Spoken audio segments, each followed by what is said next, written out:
I really love this film. I love the way you are so lighthearted in it and stuff, and you're known like a tough guy sometimes.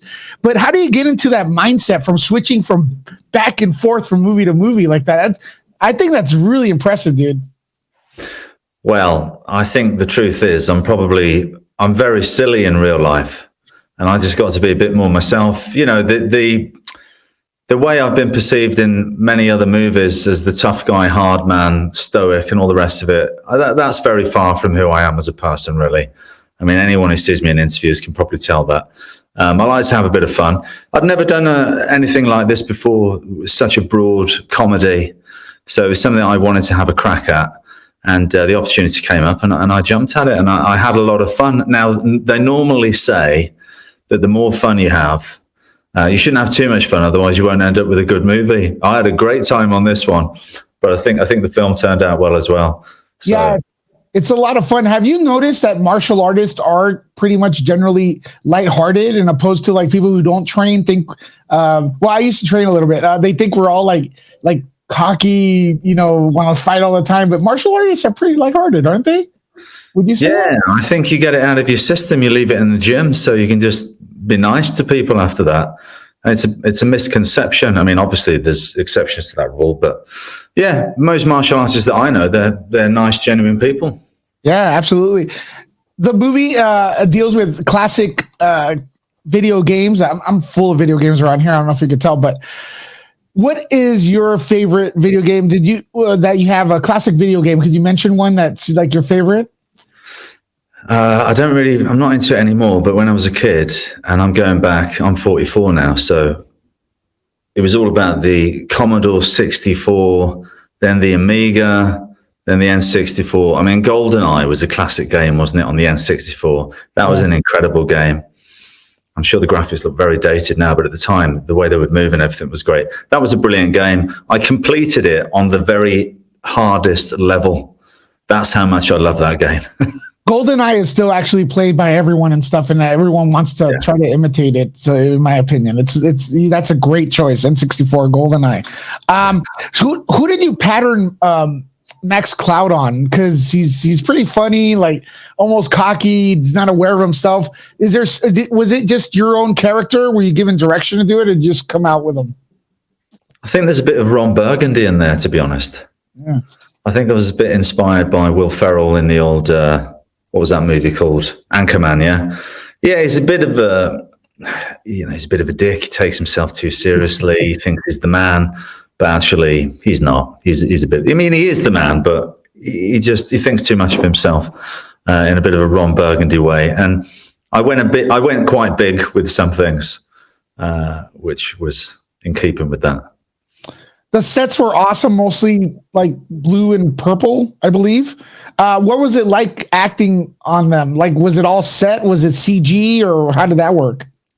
It was all set. It was December, this time of the year in Yorkshire. It was absolutely freezing. Actually, they had a set from a different movie, and it was repurposed and repainted to look like a computer game. It had those very strong angles, which kind of kept with what we wanted. It looked like a computer game, and the cinematographer, the DP, he did a great job. The film looks fantastic. And yeah, it was, a small part of a set really that we reused again and again and again and dressed it up in different ways. But I think it worked. I know you're very versatile, I guess is the word, with a lot of different martial arts. But here you channeled the classic, the classic fighting games and stuff. What would you call the style that you used in the film? Very Street Fighter. That opening fight sequence with the kicking, and I mean, some other guys were more into video games than me. Fight coordinator Andy Long, he's very much into Street Fighter, and I remember him referencing that. So yeah, you wanted that style, and there's that moment where I can hide behind the bench, and the character he doesn't see me, so his character sort of forgets and goes back to doing what he would normally do, which is seeing in computer games all the time. I thought that was pretty cool. Little touches like that. How do you choreograph Scott Adkins, man? I've seen your stuff. You're like super rad. Like, Like, I mean, even like the most anal martial artist, I mentioned Scott Adkins, and like that guy's dope. Like, how do you get to do your own?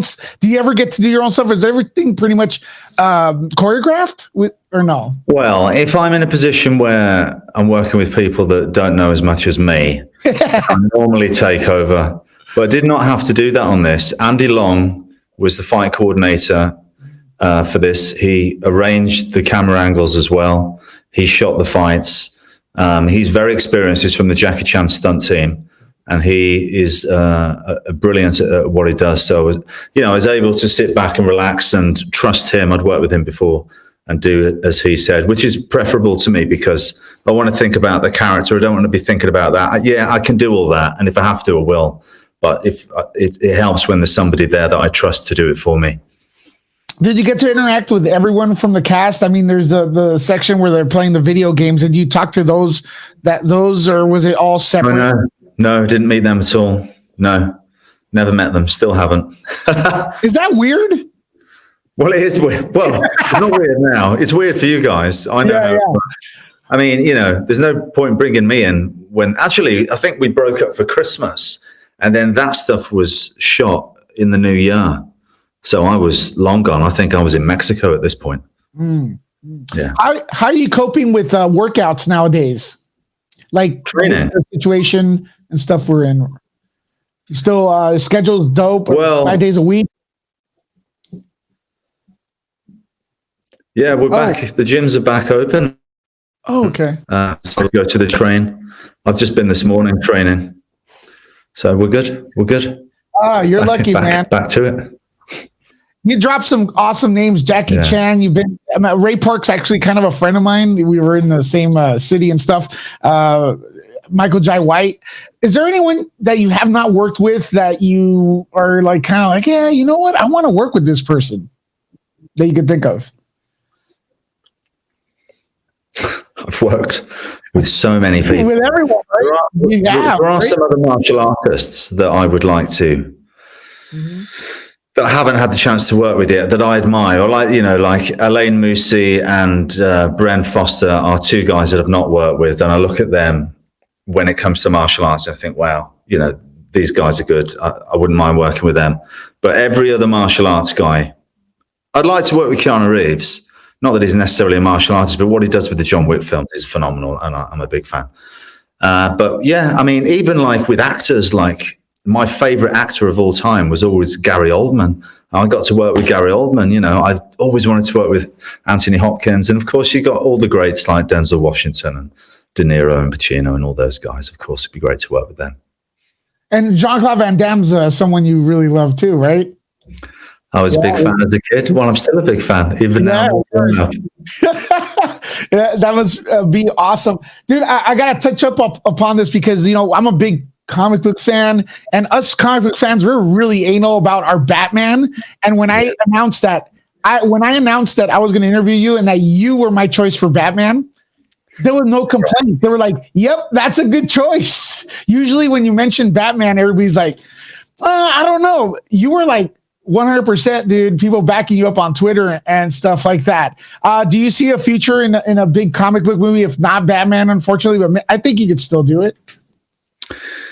It's not up to me. Yeah. No matter what I say or think or want for my life, it's up to the guys that are in the position to make those decisions. So I'll just continue doing my best with the opportunities that I have in the hope that one day bigger opportunities may open up. But for now, I just continue doing my best. Well, I'm going to say this. The reason I'm asking you is I want people, when they watch this, they know that 100% approval. They're going to save money on Stuntman because you could do everything. They don't need CGI work. You do it all, brother. Yeah, but the truth is, they're going to put a stuntman in the suit anyway, even if it's me. That's the thing about Batman. That's the thing about all these comic book heroes. I tell you what, Benedict Cumberbatch had to work hard on the Doctor Strange because he didn't have a mask on. He had to do a lot of it himself. But even now, like these days, you've got face replacement that's perfect. You can't even tell. So, the days of the old action stars are sadly gone. Well, I'm doing my best to keep it alive. But yeah, it's not just about, it's about playing Bruce Wayne. That's the important part, isn't it? But, I figure I'd do a good job of that as well. I believe you do, and I'm here to back you up, man, anytime you want. All right, listen. So do you ever keep any of the props from for instance, this film had a lot of awesome like set pieces. Do you get to take some of them home, or do you have Should have kept that suit, shouldn't I? Should have kept that suit. Took it surfing. Could have used that as a wetsuit. That is an awesome suit. Did you improv some of those jokes though? Because some of them were like they just came. There's one improv when I blow the guy's head off, and that was an improv when I say something like, "That guy's head came completely off his shoulders." I just threw that in, and it ended up in the movie.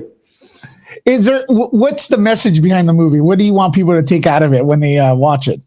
I just want people to be entertained. There's no message from my part. You'll have to ask the director if there's a message. For me, it was to try something different, to do something I hadn't done before, and to have fun.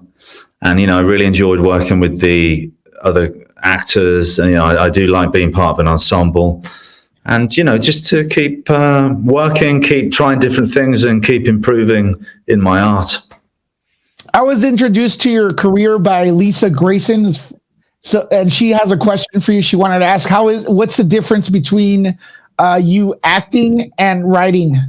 Well, obviously the difference is obvious. Mm-hmm.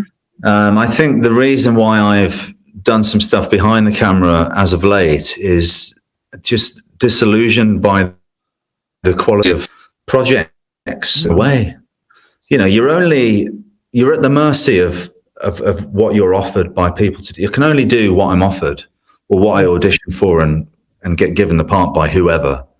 So it's kind of like taking control of my destiny and saying, I've got a good idea for a movie. Let's write this, or I like that property. Let's try and make that into a film.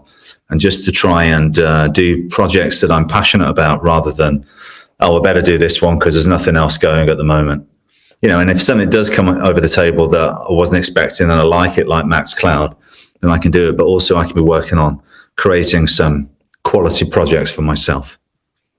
The world of martial arts has changed a lot, especially with the mixed martial arts bringing everything together. And what advice would you give to a kid that wants to start off, maybe a 7-year-old kid that wants to start off nowadays? Start martial arts. Yes. What is there a particular thing you would recommend for them to look into when looking for a dojo or a studio? Well, you have to find the one that's right for you, whether it be kung fu or karate or traditional martial arts, whether it's going to be mixed martial art, which obviously there's a lot of these days. But you might find it better off being in a traditional martial arts where you can work on your kata and, maybe it's something like martial arts tricking. You just want to go and learn some crazy kicks and do some somersaults and stuff. Just find out what's going to keep you getting through the door. Because the most important thing is that every week or twice a week, you turn up at the dojo. And even if you don't feel like it sometimes, just make sure you get in there. You'll feel so much better once you've done an hour's training. You come out of it, you'll be so happy that you did do it and that you didn't not do it. You know what I mean? You got to keep there going. Consistency is the key.